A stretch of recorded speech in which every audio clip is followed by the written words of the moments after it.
નમસ્કાર મિત્રો, અત્યારે સૌથી મોટા સમાચાર આવી ગયા છે સોના ચાંદીના ભાવને લઈને। તો મિત્રો અત્યારે આગામી સમયમાં મિત્રો 2025ની અંદર બજેટ રજૂ થયા બાદ સોના અને ચાંદીના ભાવની અંદર શું થશે તેવા પણ અત્યારે ઘણા મિત્રોના સવાલો આવતા હોય છે। તો મિત્રો અત્યારે સૌથી મોટા સમાચાર આવી ગયા છે સોના ચાંદીના ભાવને લઈને। તો અમેરિકાએ મિત્રો અત્યારે મોટી એક જાહેરાત કરી દીધી છે કે જેના લીધે મિત્રો સોના અને ચાંદીના ભાવના દિવસે ને દિવસે વધારો આવી ગયો છે। તો મિત્રો વાત કરીએ આજની અંદર તો સોના અને ચાંદીના અંદર રોકાણ કરવું હોય તો ક્યારે કરી શકાય, સોનું ક્યારે સસ્તું થશે અને મિત્રો ચાંદી પણ અત્યારે આગ ઝરતી તેજી સાથે આગળ વધી રહી છે। તો મિત્રો 2025 દરમિયાન કેટલો રહેશે સોનાનો ભાવ અને બજેટ રજૂ થયા બાદ કેટલો થશે સોના અને ચાંદીના ભાવ, કારણ કે મિત્રો દર વર્ષે સરકાર જ્યારે બજેટ રજૂ કરતી હોય છે ત્યારે મિત્રો સોના અને ચાંદીના ભાવમાં પણ ભયંકર ઉછાળો અથવા તો ભયંકર ઘટાડો આવતો હોય છે। તો આ વર્ષે શું ધારણા થઈ શકે છે અને આ વર્ષે સરકાર એવી રીતે શું યોજના લાવી શકે છે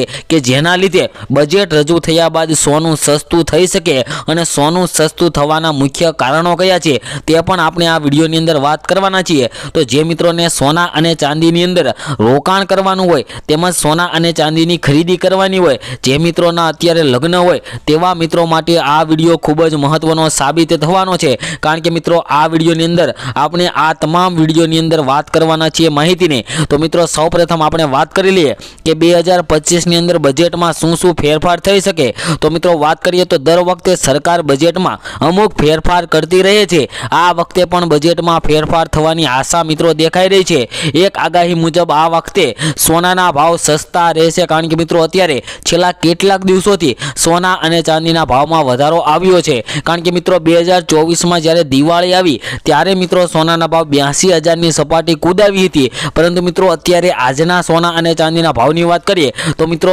81,000ની સપાટીએ પહોંચવા આવી ગયા છે સોના અને ચાંદીના ભાવ, જેમાં મિત્રો 82,000ની સપાટી પણ કૂદાવી શકે છે છેલ્લા 15 દિવસમાં અને મિત્રો એક નવો રેકોર્ડ બનાવી શકે છે સોના અને ચાંદીના ભાવ। તો મિત્રો વાત કરીએ તો આપણા દેશમાં લોકો સોનામાં વધુ રોકાણ કરે છે અને વધુ સોનું ખરીદી રહ્યા છે, ત્યારે મિત્રો સોનાનો પુરવઠો એટલો ઓછો છે અને માંગ વધારે છે, તેના લીધે મિત્રો સોના અને ચાંદીના ભાવની અંદર વધારો આવતો હોય છે। તો મિત્રો ચાલો જાણી લઈએ કે બજેટમાં સોનાને લઈને લોકોની શું અપેક્ષાઓ ચાલી રહી છે। મિત્રો વાત કરીએ તો હાલમાં સરકાર સોનાના ભાવ ઉપર 3% ટેક્સ લગાવી રહી છે। નવા બજેટમાં તે 1% થવાની ધારણા કરવામાં આવી છે। તો મિત્રો એવી અપેક્ષાઓ ચાલી રહી છે કે અત્યારે સરકાર 3% ટેક્સ લગાવી રહી છે તે ઘટાડીને 1% થવાની ધારણા કરવામાં આવી છે। જો મિત્રો આવું બને તો આ વખતે સોના પરના જીએસટી દરમાં ઘટાડો થશે તો લોકો સોનું ખરીદી શકશે અને તેની માંગમાં વધારો થશે।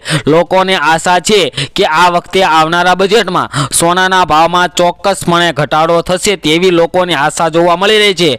તો મિત્રો વાત કરીએ તો લેબમાં ઉગાડવામાં આવતા હીરા પર અપેક્ષિત ટેક્સ કાપ। મિત્રો અત્યારે વાત કરીએ તો હીરાના વ્યવસાય સાથે સંકળાયેલા લોકો ઈચ્છે છે કે હીરા પરનો ટેક્સ ઓછો કરવામાં આવે, જેના લીધે મિત્રો અત્યારે હીરાના વ્યવસાયની અંદર જે મંદીનો માહોલ જોવા મળી રહ્યો છે તે મિત્રો અત્યારે તેજીમાં જોવા મળે અને મિત્રો ટેક્સ ઓછો કરવામાં આવે તેવું મિત્રો 2025ની અંદર બજેટમાં કરવામાં આવે તો ઘણા મિત્રોને અત્યારે સોના અને ચાંદીની ખરીદી કરી શકે અને મિત્રો જે પ્રયોગશાળાની અંદર ઉગાડવામાં આવતા હીરાની ગુણવત્તા અને માંગ વધારવા માટે પ્રયોગશાળામાં ઉગાડવામાં આવતા હીરા અને કુદરતી હીરાના દરમાં તફાવત હોવો જોઈએ। હાલમાં વાત કરીએ તો પ્રયોગશાળામાં ઉગાડવામાં આવતા હીરા અને કુદરતી હીરા પર ટેક્સનો દર સમાન છે। હાલમાં બંને ઉપર જોઈએ તો મિત્રો 3% ટેક્સ જોવા મળતો હોય છે અને મિત્રો કાઉન્સિલિંગ દ્વારા એવું પણ સૂચન કરવામાં આવ્યું છે કે આ બે યોજનાઓ શરૂ થવાની સાથે ઈએમઆઈ અને ગોલ્ડ મોનેટાઇઝેશન સ્કીમની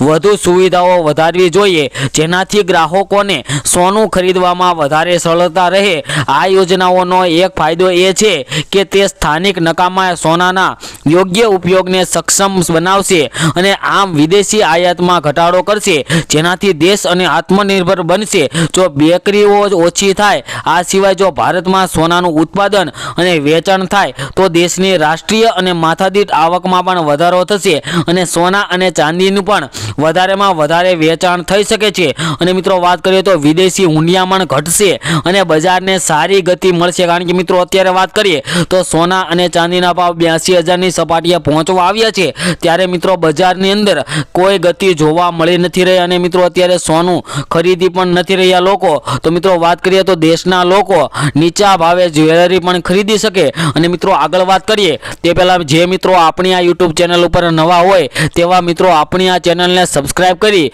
બેલ આઇકન દબાવી દેજો, કારણ કે મિત્રો આપણે આ ચેનલ ઉપર દરરોજના સોના તેમજ ચાંદીના તાજા ભાવ આપીએ છીએ અને આગોતરા એંધાણ પણ આપીએ છીએ કે આગળના સમયમાં સોના અને ચાંદીના ભાવ કેટલા થશે, આગળ સોનું સસ્તું થશે કે કેમ, સોના અને ચાંદીની અંદર રોકાણ કરવું હોય તો રોકાણ કેવી રીતે કરી શકાય, તેના માટેનો યોગ્ય પ્લાન કયો છે તેવી પણ માહિતી આપણે આ ચેનલ ઉપર આપીએ છીએ. તો મિત્રો ચેનલને સબસ્ક્રાઇબ કરી બેલ આઇકન દબાવી દેજો. અને મિત્રો તમે પણ તમારા શહેરના સોના અને ચાંદીના ભાવ જાણવા માંગતા હોય તો મિત્રો કમેન્ટ બોક્સની અંદર તમારા શહેરનું નામ લખી દેજો, જેથી કરીને તમારા શહેરના પણ આજના સોનાના ભાવ તેમજ ચાંદીના ભાવ તમારા સુધી મળી રહે. તેમજ મિત્રો આગળ વાત કરીએ તો મિત્રો બજેટ 2025ની અંદર ભારતમાં આયાત થતા સોના પર કસ્ટમ ડ્યુટી છે, પરંતુ હવે ભારત સરકારે કસ્ટમ ડ્યુટીમાં ઘટાડો કર્યો છે. ભારત સરકાર સોના અને ચાંદી પર 15% દર વસૂલતી હતી, જે ઘટીને 6% થઈ ગઈ છે. આ સિવાય પ્લેટિનમ, પેલેડિયમ, ઓસ્મિયમ, રૂથેનિયમ અને ઇરિડિયમ પરનો દર 15.4%થી ઘટાડીને 6.4% કરવામાં આવ્યા છે. અને મિત્રો જ્યારે 2024ની અંદર બજેટ રજૂ થયું ત્યારબાદ સોના અને ચાંદીની અંદર પ્રતિ તોલા દીઠ લગભગ 13,000-14,000 રૂપિયાનો ઘટાડો આવ્યો હતો. અને મિત્રો 3,000 થી 4,000 રૂપિયાનો મિત્રો ઘટાડો પ્રતિ 1 તોલાની અંદર જોવા મળ્યો હતો. અને મિત્રો વાત કરીએ તો ભારતમાં સોનાની માંગને પહોંચી વળવા માટે વિદેશમાંથી સોનાની આયાત કરવામાં આવતી હતી. અને મિત્રો જે ઇમ્પોર્ટ ડ્યુટીની અંદર વધારો ઘટાડો કરીએ તો મિત્રો સોના અને ચાંદી સસ્તું થઈ, જેના માટે સોના પર કસ્ટમ ડ્યુટી વસૂલવામાં આવતી હતી. ભારતમાં સોનાની આયાત પર કસ્ટમ ડ્યુટી 12.5% હતી, જે ભારત સરકાર દ્વારા ઘટાડીને 10% કરવામાં આવી છે. અને મિત્રો આવી જ રીતના જો આ વર્ષે પણ મિત્રો કસ્ટમ ડ્યુટીની અંદર ઘટાડો કરે તો મિત્રો ઇમ્પોર્ટ ડ્યુટીમાં જો ઘટાડો થાય તો સોના અને ચાંદીની અંદર ઘટાડો થઈ શકે છે. અને મિત્રો હવે આપણે આજના સોના અને ચાંદીના ભાવની વાત કરી લઈએ, જેમાં મિત્રો આપણે સૌપ્રથમ આજે ચાંદીના ભાવની વાત કરીશું, જેમાં 1 ગ્રામ ચાંદીના ભાવ છે આજે 92 રૂપિયા, 10 ગ્રામ ચાંદી 924 રૂપિયામાં, જ્યારે 100 ગ્રામ ચાંદીના ભાવ 9,248 રૂપિયા. અને મિત્રો 1 કિલો ચાંદીનો ભાવ 92,480 રૂપિયા જોવા મળી રહ્યો છે. જે મિત્રો કાલની તુલનામાં જોઈએ તો ચાંદીના ભાવમાં મિત્રો આજે ફરી એકવાર ભયંકર વધારો જોવા મળી રહ્યો છે.